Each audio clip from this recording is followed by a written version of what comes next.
Hello everyone, చూడండి మా బుడ్డ ఎంత బాగా రెడీ అయిందో. ఇంతకీ మీకు ఎక్కడ వెళ్తున్నామో తెలియదు కదా, చూద్దాం. అందరం అక్కడికి వెళ్ళింది దర్శనం చేసుకున్నాక పులిహోర తినడానికి. అంతా పులిహోర కలిపేసుకొని అందరం రెడీ అయిపోయి చక్కగా హ్యాపీగా బయలుదేరుతున్నామండి. అన్నీ సర్దుకుంటున్నాం ముందుగా.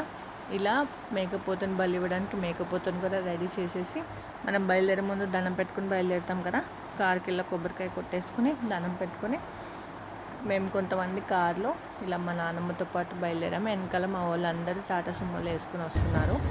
ఇలా దారిలో మనం ఎక్కడ వెళ్ళేది తెలుసా? కొండలమ్మ తల్లి దగ్గరికి వెళ్తున్నాం. అమ్మవారి దగ్గరికి మేము మొక్కు తీర్చుకోవడానికి వెళ్తున్నాం ఫ్యామిలీ అందరం కలిసి. చక్కగా అంత రెడీ అయ్యేలోపు ముందు ఆకలిస్తుంది కదా అని మా అమ్మ పులిహోర రెడీ చేసింది అనమాట. ఒక టెంపుల్ దగ్గరికి వెళ్ళగానే ముందు మనం పొంగల్ పెట్టేసుకుంటాము. ఇలా పొంగల్ పెట్టుకోవడానికి చాలా సౌకర్యంగా ఉంటుంది. చాలా పొయ్యిలు ఉంటాయి. మనం టికెట్ పే చేస్తే మనకు ఒక స్టవ్ ఇస్తారు. ఇంట్లో సామాన్ తీసుకెళ్ళి అక్కడ పొంగల్ పెట్టుకోవచ్చు అమ్మవారికి.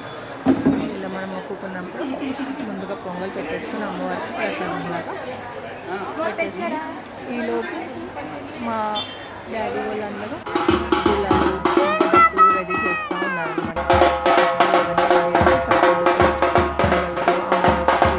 ఇవన్నీ పట్టుకొని మేమందరం కలిసి అమ్మవారి దగ్గరికి వెళ్తామండి.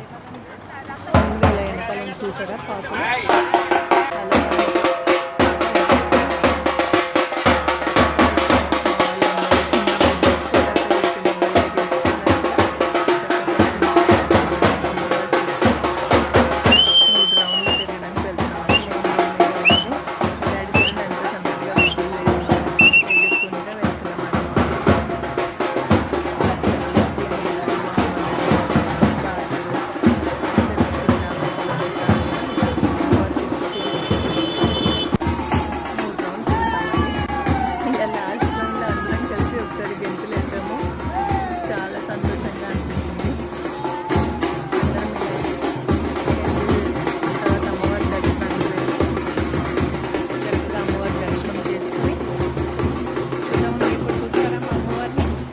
కొండలమ్మ తల్లి మహాతల్లి. ఇదిగో చూడండి, అమ్మవారిని దర్శనం చేసుకుని తర్వాత మేకపోతుని బలి ఇవ్వడానికి వెళ్ళారు వాళ్ళు.